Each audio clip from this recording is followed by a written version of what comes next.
All right, guys, we're back with offensive coordinator Mike Denbrock and quarterback Desmond Ridder. We'll lead off with let Coach Denbrock make a statement, then we'll move into questions. Remember to Go ahead, Coach.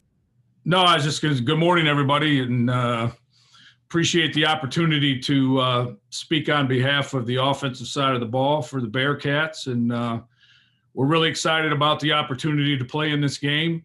The players have worked their tails off since, early August and even July to kind of put themselves in this opportunity. It's obviously a reward for a very good, hard-fought season to put themselves in this position.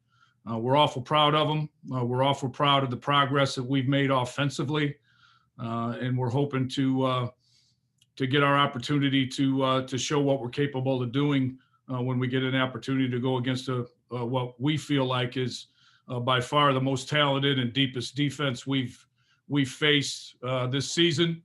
And look forward to watching Desmond and a bunch of the other guys have a big day on Friday. All right, guys, we'll go ahead with questions. Please identify who your question is for. Justin Williams, Smith Athletic, you can lead us off. Coach, you just kind of mentioned it, but looking at their defense on film, there's a lot of talk about, difference in recruiting rankings or things like that. Is there a immediate talent or size speed difference that jumps out based on who you guys have faced so far this year? Well, there's an immediate everything that you mentioned. Big physical football players that can run, tackle very well in space, contest everything, really, really aggressive with their scheme and what they do. And then on top of that, they're incredible with, how multiple they are and the different looks that they give you and the different things that you have to prepare for. It would probably bode well for us if we had another 30-day layoff just to get ready for a lot of the things that they do and how they do it. But it's a great challenge, obviously, to match up in any way against this group. But we're going to do the best we can when we get our opportunity. Chad Brendel, go ahead with your question. Coach, what have you seen from your guys so far in these couple practices that you've been able to get in that leads you to game planning this Georgia defense and trying to solve the Rubik's Cube that is a team that does so many things well?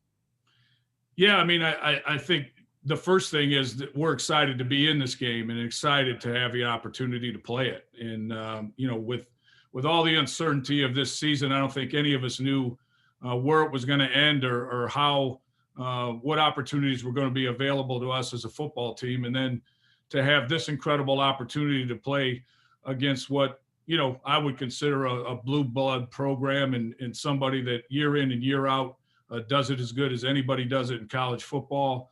To take our football team down there and have an opportunity to play against them and use it as a growing tool and use it as a measuring stick and use it as a way for us to put our program on display is something that's very exciting, I think, to the players and everybody in our program. Charlie Goldsmith, go ahead with your question.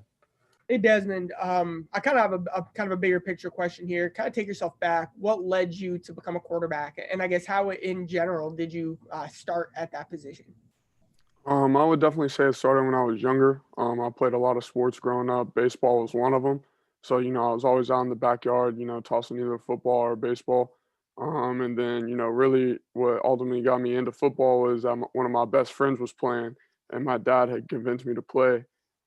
So then once I got there, I was just pre-practice just throwing around the football and they were like, hey, you play baseball? And I was like, yeah. And they was like, okay, well, let's put a football in your hands. And that's about it.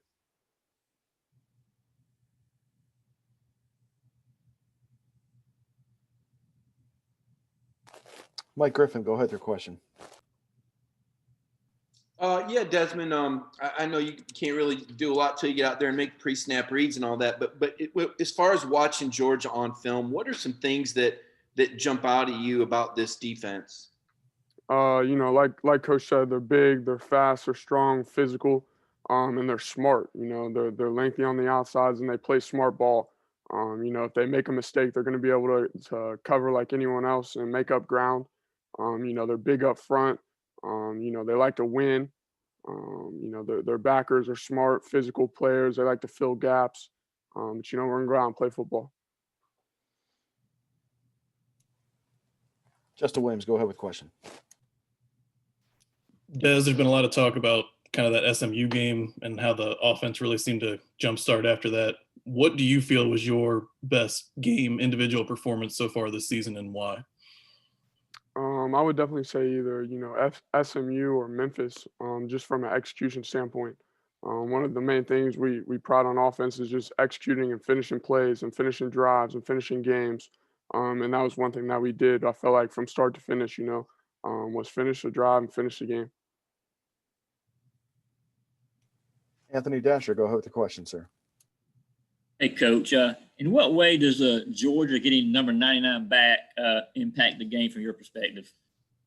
I mean, he's a huge disruptive force, and you know, he's not the only one, but he's certainly the way he goes about his business. He's great with his hands. He's good at getting off double teams and splitting double teams and making it very hard on what you're trying to accomplish, just because he's so disruptive in what they're doing in their scheme. Thank you. Jason Stam, go ahead with your question. Desmond, it was asked of Coach Fickle earlier about, you know, a lot of teams have had opt-outs individually, or there's been whole teams that have opted out, and you guys have been able to hold together all year, at least during the season, and not have any opt-outs. Just from a player's perspective, what has that been like, or what does that say for you guys as a group to stay together, and what has that been? I don't know. I mean, like, I guess what have the talks been like as far as, you know, everybody being able to stay together to this point? You know, it's been a crazy year with COVID and everything. And, you know, COVID's really, you know, the only other reason that people would opt out, you know, other than declaring for a draft. So it's something we haven't seen in previous years. But, you know, it just really shows our true culture of a team, how we can stay together as a team, what we've worked for. And we know that we want to achieve one goal, and we're going to need everyone to do that. So, you know, everyone's staying together, being one team. It's what Coach Fig has preached since he's got here and what he's continued to preach till he leaves. Charlie Goldsmith, go ahead with your question. Probably too soon for this, but Desmond, have you put any thought into what your plans are after this season, draft-wise or otherwise, or is it too soon for that? Too soon. Justin Williams, go ahead with your question. Des, if you just look at from last year, like losing Mike, losing Josiah, two of definitely the biggest pieces on offense, who do you feel like, you know, you guys numbers-wise have played even beyond that? So who do you feel like has stepped up this year to allow you guys to become such a complete team on the offense side? You know, I think everyone all around the ball. It starts with the five guys up front. You know, we've had a shuffle up front, going with guys that almost, you know, one just has started one game with James Hudson at left tackle, and then, you know, Harper got some time last year at right tackle. But, you know, the three in the middle, other than Vincent McConnell, you know, they haven't really got much snaps over time. But, you know, they've been playing really well for us. Haven't allowed very many pressures, very many sacks, so they're stepping up big time. Then you got guys like Josh Wiley and Leonard Taylor and Bruno LaBelle, who, you know, step up and make big plays for us, fill the gaps and catch balls. And then, you know, everyone outside, you know, Michael Young, Alec Pierce, all those guys step up big for us. And then, you know, we can give the ball off to Jerome Ford or Jared Dokes and let them go make carries. So, you know, it really is a team effort, and everyone around us makes plays. Marc Weiszer, go ahead with your question. Coach, given your background at Notre Dame, I'm curious about your perspective of them getting in the playoff and you guys not as an undefeated team. I'll leave that to that's a Coach Fickle question. I'll leave that to Coach Fickle and some of the other powers that be in college football. I'm just trying to get ready to face an incredible opponent on Friday. Okay, thank you. Anthony Dasher, go ahead with your question, sir. Yeah, hey, Desmond, when you're preparing for a team, you know, watching a defense for the first time, what are the first things you look for? Size, speed. Look at their DBs. You know, see how they cover. See how they play against, you know, press. how they play off, just tendencies, and just see how they fly to the ball, see what type of team they are, see if they're going to go from whistle to whistle, as coach likes to say, 4 to 6, A to B, see how fast they fly around the ball. Because, whatever you see on film, you're probably going to get something different on either Friday or Saturdays, not just from the actual play of their game, but just how physical they actually play. So that would be one thing. And what jumps out about Georgia immediately when you see that? That they're just big and fast and strong. We're going up against so-called, one of the big guys in the country, and we're going to see and feel that unlike we have all this season. Thank you, man. Mike Griffith, go ahead with your question. Yeah, Coach, I just want to ask you a little bit about Dan Lanning and Kirby, just as far as, I know you guys have talked about Georgia's physique and speed and hitting ability, things like that, but just in terms of what they like to do scheme-wise, I know they are multiple and can do a lot of things, but as far as things you're going to get from Georgia, what would you put on that list? Yeah, I think number one, they do a really incredible job of trying to scheme you and take away what you do well. And, their goal is to eliminate that from your, what you have on your menu to do. And so they're going to start there. Whatever tendencies you have offensively, whatever things that maybe you've used a little too much or done a little too much, they're going to make sure they've got answers for them, and not just one answer, but they're going to have answers to your answers. So this is a game going against, those two great coaches in particular, and Coach Smart, obviously from his well-chronicled history of being a great defensive coordinator and running great defenses. We've got to have just as many answers as they've got to what we're doing, and we've got to have just as many adjustments to kind of tweak our game plan as the game's going along. When they make a chess move, we've got to be able to make a chess move. When they do something to take something away, we've got to do the best that we can to exploit what they're trying to take away, and maybe, go the other way or whatever it happens to be. So answers to their answers is a huge piece of it. The game is going to flow. We're going to have to adjust. We know that going in, and just having a plan for if they do take some of the things that we're really good at doing away from us, what do we do then? And that's what I'm spending. You can tell by the bags under my eyes. That's what I'm spending most of my days and nights trying to make sure that we've got answers for what they're doing. And how much of a bonus is it to have a guy like Desmond?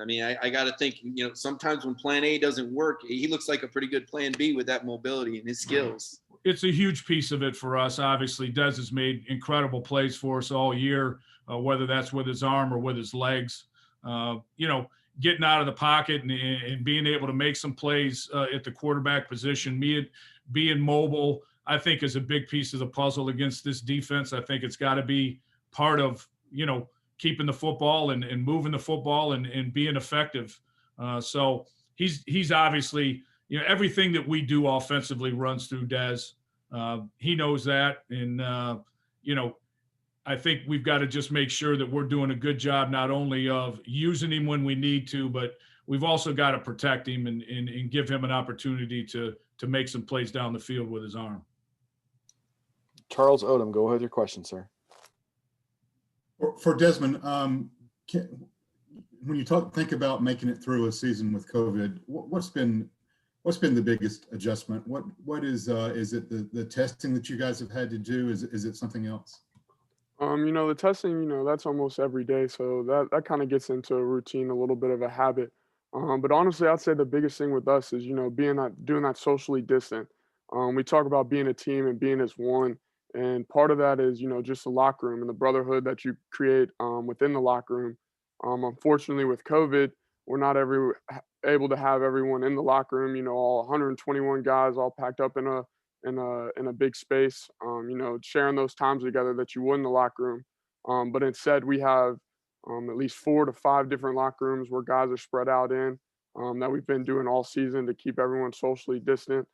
So we've really just, I wouldn't want to say we've lost our brotherhood, but it definitely makes it tougher for us to, become, true brothers and, just learn everyone from inside out. Chad Brendel, go with your question. Georgia is always seen as one of the top defensive units in the country. You've talked about why with their size and speed and athleticism. How much of it do you guys look at it as a personal challenge to put yourself up against, one of the best defenses in the country? I would say a huge challenge. They talk about us as, big guys versus little guys. We're always out to prove everyone wrong. We go out and play with a chip on our shoulder every game. That won't change this game. But we're going to go out and play football. It doesn't matter who it's against, where it's at, but once the ball's down, we're going to go play. Justin Williams, go ahead with your question. Coach, I know you have no impact on kind of what the broader discussion or talk is about your team, but there's always talk about more complete teams. That kind of seems to be what catches people's eye, whether you're talking committee rankings or anything like that. How do you feel the success Desmond and you guys as an offense have had this season has impacted the broader national perspective on Cincinnati football? Well, I hope it enhances the discussion about our football program, and I think it has to a certain extent. I think there's much work to be done, but I love the improvements that we've made on the offensive side of the ball. And, I feel like we're much more of a complete football team than we've been the past couple of years. We've got the ability to throw the ball effectively. We can run it effectively. We can be multiple in what we do offensively. That's obviously kickstarted with the work that the guys have done up front and being able to more than hold their own at the line of scrimmage. And it extends through, the changes that we've made in the wide receiver room and the development of other players along our offensive unit, and opportunities have come along and guys have taken advantage of them. And nobody's a greater example of that than Desmond Ridder. And we're just excited for our chance. All right, guys, that's all the time we have for this group. We'll get rotated around and get the next group in here. Thank you, Coach. Thank you, Desmond. So We'll be right back with you. Thanks, guys.